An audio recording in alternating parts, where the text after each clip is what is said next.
Halo teman-teman, sekarang kalian sedang mendengarkan podcast Saturday. Aku Dea dari jurusan Pendidikan Bahasa Inggris Angkatan 2021 yang akan menemani teman-teman semua di episode 2 kali ini.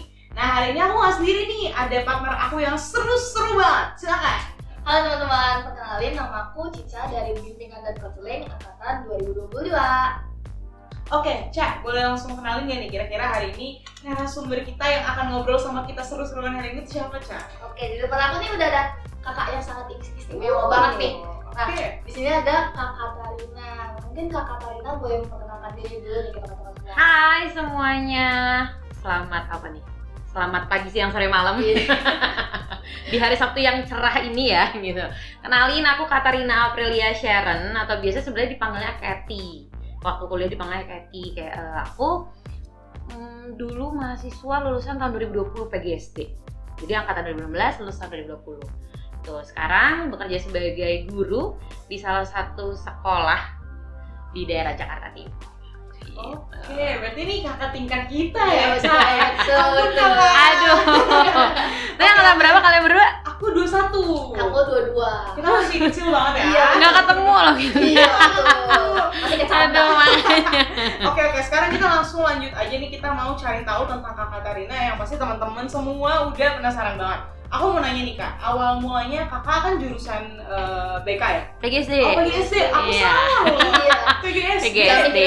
Iya, maaf ya. Kakak kan jurusan PGSD. Hmm. Kenapa sih awalnya Kakak akhirnya milih untuk masuk jurusan PGSD dan di Atma Jaya? Jadi sebenarnya masuk PGSD nih ibaratnya kecemplung. Waktu itu aku tuh mahasiswa beasiswa, ada salah satu beasiswa. Terus akhirnya ternyata memang itu dikhususkan untuk PGSD. Beasiswanya cuma untuk PGSD gitu. Ditawarin itu terus kayak ya udahlah gitu kan, ngikutin jejaknya apa sih, luhur gitu. Ibaratnya nenek kakek tuh juga ada yang jadi guru gitu. Jadi yang kayak ya udah deh ikutin, nggak apa-apa gitu. Ya udah akhirnya kecemplung di PGSD ini 4 tahun lah kita berproses di sana. Wow. Itu. Nah, berhubungan dengan berproses nih selama jadi mahasiswa. Kalau menurut kakak pribadi tuh belajar dan berproses di jurusan yang kakak kecemplung ini, Iya. itu gimana sih Kak? Iya, karena itu basicnya kecemplung ya. Oke. Jadi awalnya pun sebenarnya agak berat karena kayak karena sebenarnya minatnya tuh lebih ke komunikasi. Karena kita sih banci tampil juga nih kebetulan. Kita kebetulan banci tampil banget. Jadi pengennya yang komunikasi apa segala macam. Tapi akhirnya ya kecemplungnya di PGSD. Aku pikir di PGSD ya udah gitu akan ketemu yang nerd, yang gimana gitu. Tapi ya puji Tuhan ternyata Tuhan kasih aku jalan di sini untuk melakukan banyak hal dan benar-benar berproses gitu. Jadi ibaratnya aku nggak berpikir akan di zaman itu ya seaktif itu sampai yang untuk tidur aja nggak kepikiran, karena ya berproses di PGSD itu. Dan nggak cuma proses belajarnya gitu loh, banyak proses-proses di luar pembelajaran yang PGSD kasih ke aku sebagai mahasiswanya. Jadi awalnya kan berat ya Kak? Maksudnya Berat kayak, aduh, banget, males gitu ya. iya. Yang akhirnya jadi titik balik Kakak untuk ketemu kayak, oh ini kayaknya sebenarnya jalan yang lumayan bener nih. Iya. Itu titiknya di mana Kak?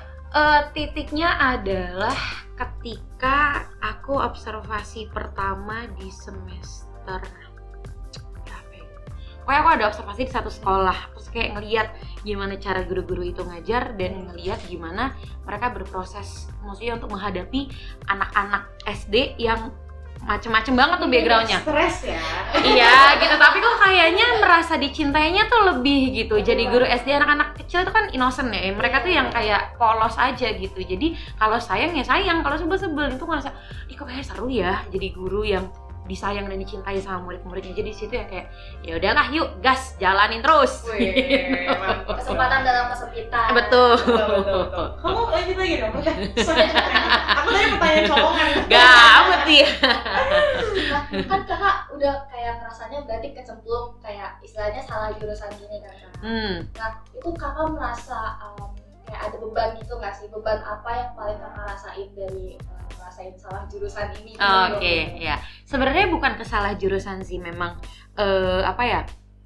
di awal memang mungkin ngerasanya kayak salah jurusan, tapi setelah itu kalau orang salah jurusan kan at the end mereka akan bingung ya mau ngapain gitu, karena ilmu gue gak ada yang kepake deh gue, karena memang selama kuliah gue gak mendalami apa yang memang gue pelajari gitu, karena emang passion gue gak di situ gitu.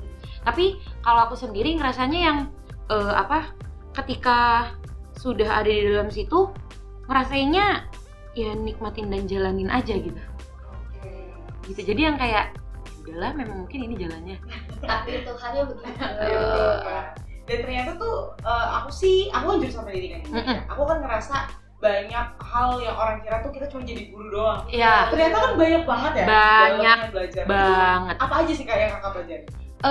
Gini, di PGSD itu kayak orang mikirnya, paling cuma berarti ngajarin anak SD 1 tambah 1 dong. Betul. Kalian belum pernah kan mengajarkan anak SD 1 tambah 1 tapi 4 folio yang benar 4 halaman gitu loh. Iya, Jadi iya. dan gak cuma itu gitu, kita emang belajar, sebenarnya bukan belajar basic pelajarannya, karena ya pelajaran SD mungkin kita paham gitu, tapi kita belajar konsepnya gimana harus mengajar anak-anak itu dengan situasi dan kondisi yang terkini sekarang gitu, nggak bisa yang ngikutin kayak kemarin. Terus habis itu juga di PGSD nih mungkin yang mikirnya kayak cuma belajar, padahal ya sama, kita belajar bikin video, belajar bikin buku, belajar jadi anak kecil lagi gitu. Karena ada banyak simulasi-simulasi yang mengharuskan kita jadi anak kecil. Jadi bahkan kita jadi kayak relief yang nggak bisa kita nggak bisa kita keluarin ketika kita SD gitu. Itu bisa jadi Inner child-nya bener loh, bener inner child-nya keluar pas kita harus simulasi jadi anak SD. Jadi ya ibaratnya sambil penyembuhan, healing kalau jadi anak bisa aja jualan produknya ibu. Oke. Nah tadi kan banyak banget pembelajaran yang didapat nih Kak selama berproses di jurusan Kakak. Nah sekarang tuh aku tuh ngeliat CV Kakak kemarin ya sama Cica juga ya.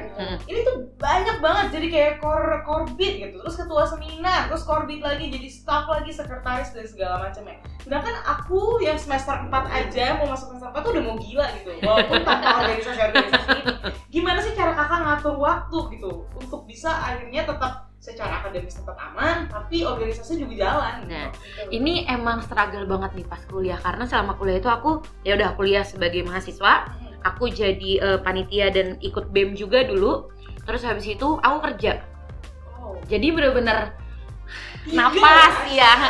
Jadi itu tuh ada yang dimana pagi jam 7 sampai jam 12 kerja dulu, jam 1-nya kuliah. Sampai jam 5, dari jam 5 sampai jam 10 malam di ruang BEM dulu. Ruang BEM masih aktif dipakai. Itu bikin proposal apa segala macam, bikin rundown untuk acara. Nyampe rumah bisa jam 11 sampai 12 malam. Itu masih belajar ngerjain tugas sampai jam 3 jam 4 subuh. Terus nanti cuma tidur 2 jam 6 harus udah jalan lagi karena ada kelas. Jadi benar-benar memang sebenarnya di kalau menurut aku pernah denger gitu dari siapa. Di kuliah itu ada 3 poin. Jadi ketika kalian bersosialisasi, terus akademik sama jam tidur. Ketika kalian punya jam tidur dan akademik yang baik, biasanya sosial kalian agak kurang. Iya. Kalau kalian punya jam tidur dan sosial yang baik, akademiknya yang dipertanyakan. Kebanyakan nongkrong. Gitu kan. Nah, aku ternyata di sosial dan akademik yang harus berjalan bersamaan. Jadi jam tidur yang berkurang gitu. Jadi aku pernah yang sampai 2 hari 3 hari nggak tidur karena berproses dengan berbagai kepanitiaan. Aku ingat banget, aku ada satu periode sekitar 3 bulanan megang 4 kepanitiaan. Wow, aku miss banget Kak. Aku sampai mangap beneran mangap. Aku itu yang bener-bener. Wow, keren. Iya. Puji Tuhan Kakak masih hidup. Masih hidup, puji Tuhan itu. Setelah dipikir-pikir kayak yang, dulu gue bisa ya kayak gitu. Sekarang kok kayak dikasih kerjaan, aduh capek bu. Dulu jiwa muda. Iya, sekarang temenannya sama minyak angin. Iya, bayang. Oke, gimana lagi Ca? Ini Cica penasaran banget nih. Aku dari tadi Caca ya. Cicanya di dinding gak ya? Aku di kursi. Oke.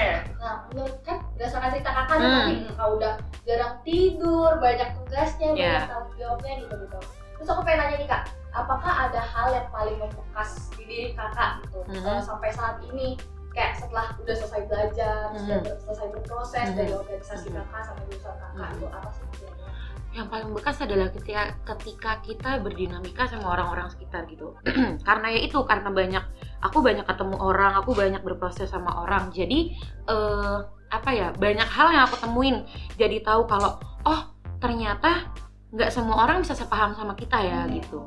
Bahkan aku sempat bikin satu acara yang ketika bikin acara itu aku sebagai ketua, yaitu ternyata melukai hati temanku dan hati pendampingku ibaratnya gitu. Jadi yang kayak wah ternyata memang bikin acara itu nggak semudah itu, dan untuk mengkoordinasikan orang-orang yang tidak semikiran sama kita tuh ada trik-trik tertentu yang harus kita treat ke mereka gitu. Jadi memang ya itu sih, ketika ternyata kita tidak sepaham sama teman kita itu paling bekas. Jadi dari situ akhirnya belajar untuk kita sepakat kalau memang ternyata kita tidak sependapat gitu. Wow, keren banget loh ini Jadi nggak cuma belajar doang nih dari pengalaman organisasi ini, kita jadi belajar kayak gimana sih dealing sama orang lain yang nggak sependapat sama kita, karena pasti juga ketemu sama orang beda-beda. Dan manusia tuh aneh-aneh. Makin kesini jujur. Kayak aduh pusing Makin ya. luas nih kenalannya. Iya betul banget.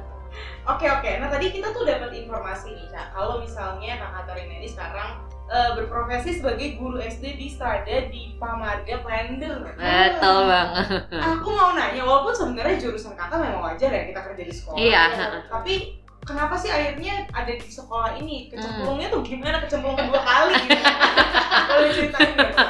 Kalau di sini karena waktu beasiswa itu aku ada ibaratnya kayak ikatan dinas gitu. Di situ aku harus menjalankan kurang lebih beberapa tahun di sana.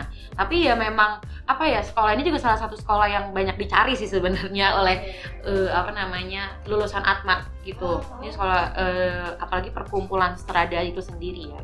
Laku Strada. Ya, kita Shout.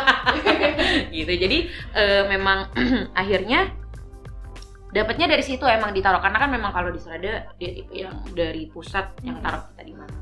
Ya udah akhirnya dapat di situ. Strada gitu yang daerah-daerah, karena 4 tahun biasa di tengah kota kayak gini kan, terus ke daerah Klender. Waduh, waktu ini pertama kali culture shock jujur. Gimana Kak? Coba ceritain nggak tuh? Perbedaannya tuh berasa gitu bener. Dan ya itu culture shocknya adalah ketika biasa di sini memang ya multikultural banget gitu. Di sana ternyata ada mayoritas suku tertentu yang ketika kita ngeliat absen namanya kaget ya gitu. Ketika mayoritas gurunya dari suku A tapi mayoritas siswanya dari suku B gitu. Jadi agak kaget sendiri, dan apalagi lingkungannya gitu. Biasanya juga tiap hari pulang pergi naik kereta, ini jadi motoran sendiri gitu. Sambil healing Kak, sambil kayak Bengong. Inner child. Iya kurang lebih kayak gitu lah. Oke. Seru-seru. Lanjut lagi Cak. Oke, terus kan ini kakak jadi guru nih ya, jadi guru SD. Terus awal-awal kakak kepikiran akhirnya, ayo udah deh gue jadi guru aja gitu. Itu gimana sih Kak awalnya? Kepikiran awalnya karena butuh uang ya. Sangat realistis. Iya dong, paling realistis. Kita kerja tuh karena butuh uang kan. Betul. Kita kerja karena butuh uang gitu. Jadi kayak ayo sudah 4 bulan bercokol di rumah. Itu kan posisinya bener-bener. Jadi aku tuh lulus angkatan Covid pertama yang ngerasain sidang online. Itu bener-bener angkatan Covid pertama sidang online. Terus kayak gak lama memang dihubungin dari pihak sekolahan, dari pihak pusat untuk nanti datang ya ke sini untuk untuk ada pembekalan. Lah, bisa kerja nih gue nih. Iya gitu. Karena kayak ngeliat temen-temen yang masih pada santai-santai baru kelar skripsi. Iya gitu. Bahkan aku ibaratnya seingat aku tuh, aku sidang skripsi hari Senin, Kamisnya tuh udah pembekalan. Jadi Jumatnya udah kerja. Wah, tidak bernafas ya. Nggak ada nafas sama sekali, bahkan sampai ngelarin revisian pun ya bareng-bareng sama kerja itu gitu. Jadi ditanyanya kenapa memutuskan jadi guru, satu yaitu dua, balik lagi ke motivasi awal setelah akhirnya ada titik balik aku melihat guru-guru itu ya memang seru jadi guru SD gitu. Seru dan nano sekali. Kalian belum magang kan? Belum. Nanti cobain, aku saranin magangnya di SD. Aku tahu banget tuh. Ya ampun. Tapi berkaitan sama pekerjaan sebagai guru nih, kita kan ibaratnya nggak cuma memberikan materi gitu, tapi kita harus mengerti setiap individu dari muridnya ini sendiri. Betul banget. Dan mereka tuh banyak kan, kita nggak ngajar 1 atau 2 orang. Itu cara kakak untuk bisa merangkul mereka di tengah perbedaan yang karakter. Ya itu tuh gimana Kak? Lebih ke pendekatan personal sih, karena memang anak-anak ini tuh tahu apa yang sebenarnya gurunya rasain. Wow. Iya gitu. Jadi kayak ketika kita ya ngomong gitu di kelas, ketika kita ngomong udah nadanya agak tinggi gitu, anak-anak itu bisa merasakan gurunya marah gitu. Terus ya nanti setelah itu aku akan deketin anak itu, makasih ya kamu udah ngertiin Bu Catherine gitu. Jadi kayak ketika dia sudah anak-anak yang memang secara akademik kurang pun aku coba rangkul dengan pendekatan personal itu. Ketika dia bisa menyelesaikan tugasnya, oke, good, nih pinter bisa. Ayo, pasti bisa terus ya. Bu Catherine nggak nuntut apa-apa. Yang penting kamu mau kerjain, Bu Catherine udah seneng banget. Hebat, lanjutin ya gitu. Nah, di situ ketika aku melakukan itu ternyata ada laporan dari mamanya. Bu, si A seneng banget tadi diginiin. Jadi dari situ ngerasa, oh hal-hal yang kecil ini ternyata impactnya besar ya ke anak itu gitu. Jadi memang lebih ke pendekatan personal dengan berbagai macam karakter mereka sih. Hal gitu bikin kita jadi senang jadi guru nggak? Iya. Ini contoh pendidik yang benar-benar pendidik. Kalau kayak semua pendidik bisa Contoh ya. Bisa. Nggak, kita masih belajar juga kok, masih banyak sebenarnya yang jauh lebih lah daripada aku. Tapi ini kayaknya kakak tadi ini guru favorit ya? Bisa jadi. Oh no. Udah baik banget begitu. Enggak gitu, enggak juga Baik banget kok. loh. Enggak juga. Aduh. Banyak yang favorit di sana. Kecil. Oke, lanjut lagi, Cak. Oke, kan kakak lulusan FPB Mm-mm. sebagai prodi PGSD. Mm-mm. Nah, kalau misalnya menurut kakak nih, lulusan FPB itu cuma bisa kerja di bidang pendidikan itu doang, Mas? Memang sebenarnya kita kan disiapkan untuk di situ ya, di bidang pendidikan itu. Tapi sekarang balik lagi, kita kuliah itu kan bukan cuma untuk mempelajari materi, tapi ada beberapa karakter-karakter yang terbentuk ketika kita belajar. Nah, karakter-karakter itu tuh sebenarnya bisa loh kita pakai dan kita terapkan di setiap pekerjaan. Karena secara basic tuh sebenarnya karakter-karakter itu adalah karakter yang memang dibutuhkan di setiap jenis-jenis pekerjaan. Dan memang temen aku banyak kok nggak yang lulus PGSD nggak jadi guru, jadi karyawan di mana, jadi karyawan di mana, macam-macam gitu. Jadi ada yang berwirausaha juga. Jadi memang lulusan pendidikan pun nggak akan cuma mentok di jadi guru gitu, tapi bisa kok jadi yang lain, even yang bukan di bidang pendidikan. Berarti kayak tadi yang skill leading people itu jadi kayak nggak cuma di sekolah doang nih, jadi bisa gimana sih interaksi sosial kita di kantor dan yang lain-lainnya. Betul. Oke. Nah, aku tuh mau nanya pertanyaannya, ini dari aku pribadi sih tadi, karena keresahan aku sebagai mahasiswa pendidikan. Betul. Banyak orang yang ketika mereka nanya gitu, kamu jurusan apa? Terus kita jawab pendidikan. Ada dua ekspresi mereka. Either kalau nggak kayak, hah, pendidikan? Bener banget. Atau kayak, oh bagus ya. Iya. Nah, biasanya yang pertama itu yang anak muda nih. Iya. Kayak apa sih lu? Iya. Apa sih gitu? Karena tapi sebenarnya kita nggak bisa salahin, karena ibaratnya image guru di depan anak muda zaman sekarang kan kayak ya udah gitu. Apa sih? Nah, menurut kakak tuh faktor apa sih yang akhirnya bisa bikin mereka tuh punya stereotip yes, gitu. Kayak gitu. Mungkin lebih ke fokus di anak mudanya adalah karena mereka mungkin punya kepahitan sama gurunya sebelumnya. Ya nggak sih? Jadi mereka punya mindset, jadi guru kolot ya, nggak bisa yang kayak gini ya gitu. Padahal ya sebenarnya balik lagi ke personal masing-masing gitu. Aku berusaha untuk jadi guru ya memang kalau di kelas saya guru kamu, jadi kamu harus menghormati saya sebagai gurumu. Tapi ketika sudah di luar jam belajar gitu, kamu ngapain neng gitu? Iya, kayak kemarin deh, zaman atau belum dilarang gitu. Ya, si berisik itu, aku yang kayak coba Bu Catherine pinjem, tak. Jadi yang main gitu, gimana caranya kita merasakan apa ya? Lebih ke karena yang mungkin yang muda-muda itu belum tahu gimana rasanya disayang dan dicintai oleh murid-muridnya gitu. Mungkin kalau ketika kita kerja di kerjaan biasa, oke kita dapat salary yang jauh lebih gitu ya. Memang ketika kalian jadi guru itu mungkin ya tidak akan setinggi mereka yang bekerja sebagai karyawan, tapi percayalah berkatnya selalu ada. Yes. Aku setuju sih. Karena guru pekerjaan mulia kan. Benar banget. Disayangnya nggak cuma sama siswa tapi orang tuanya. Wah, kalau udah disayang orang tua tuh Makanan. tahu aja. Aduh. Iya. Berarti tuh sebenarnya guru tuh harus bisa merangkul anak ya Kak, supaya mereka nggak merasa, oh ini gapnya terlalu jauh nih, nggak menyenangkan nih guru tuh nggak gaul. Asik gak sih? Ibaratnya mahasiswa kita ke dosen aja, kalau dosen yang terlalu yang kayak pakem banget sama aturan, kita yang agak kayak bisa agak Iya, betul. Apalagi anak kecil yang pasti mereka jiwanya tuh main. Iya.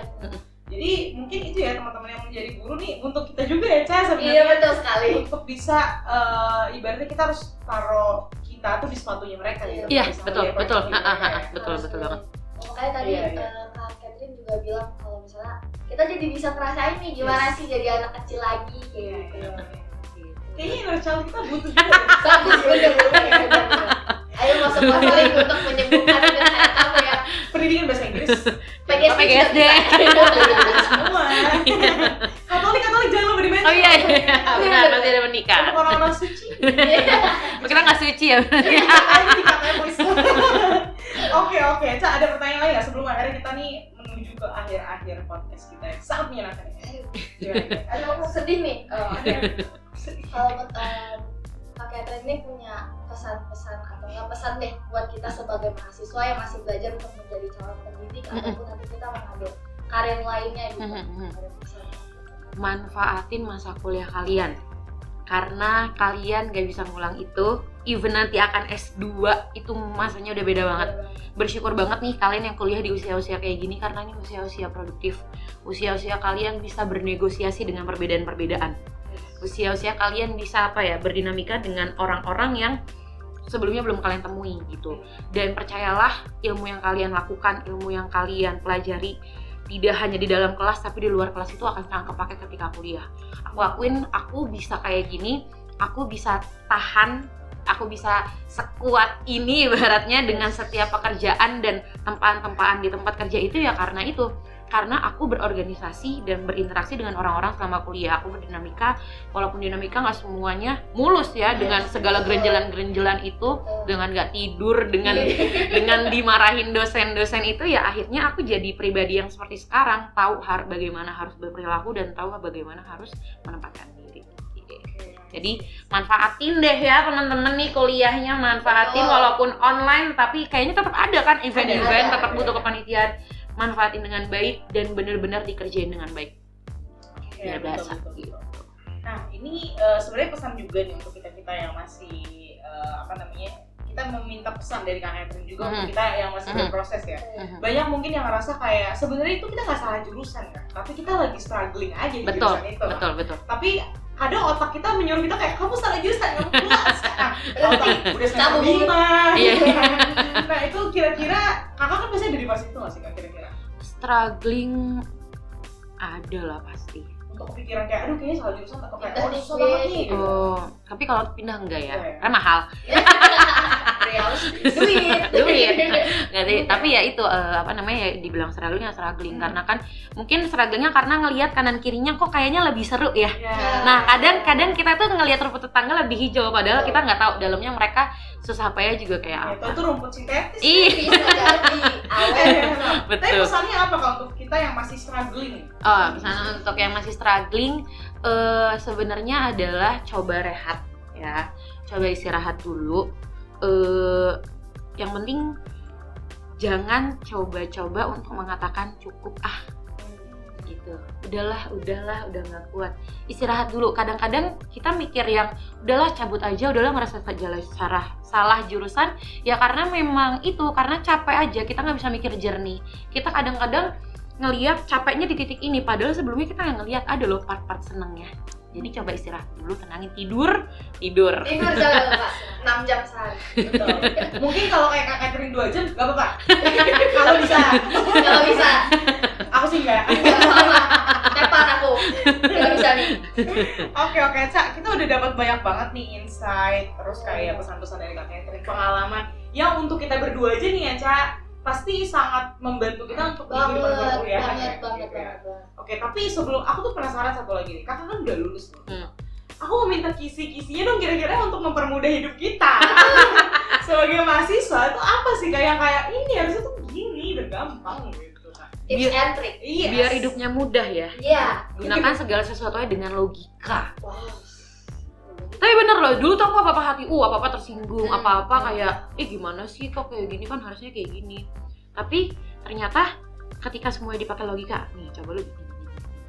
Oh iya ya, ngapain sih pusing-pusing, ternyata kalau ada ngikutin patternnya, pokoknya ikutin pattern. Kuncinya ikutin pattern, jadinya nanti ketika kalian ada di tahap mencapai lalu salah pattern tong gitu.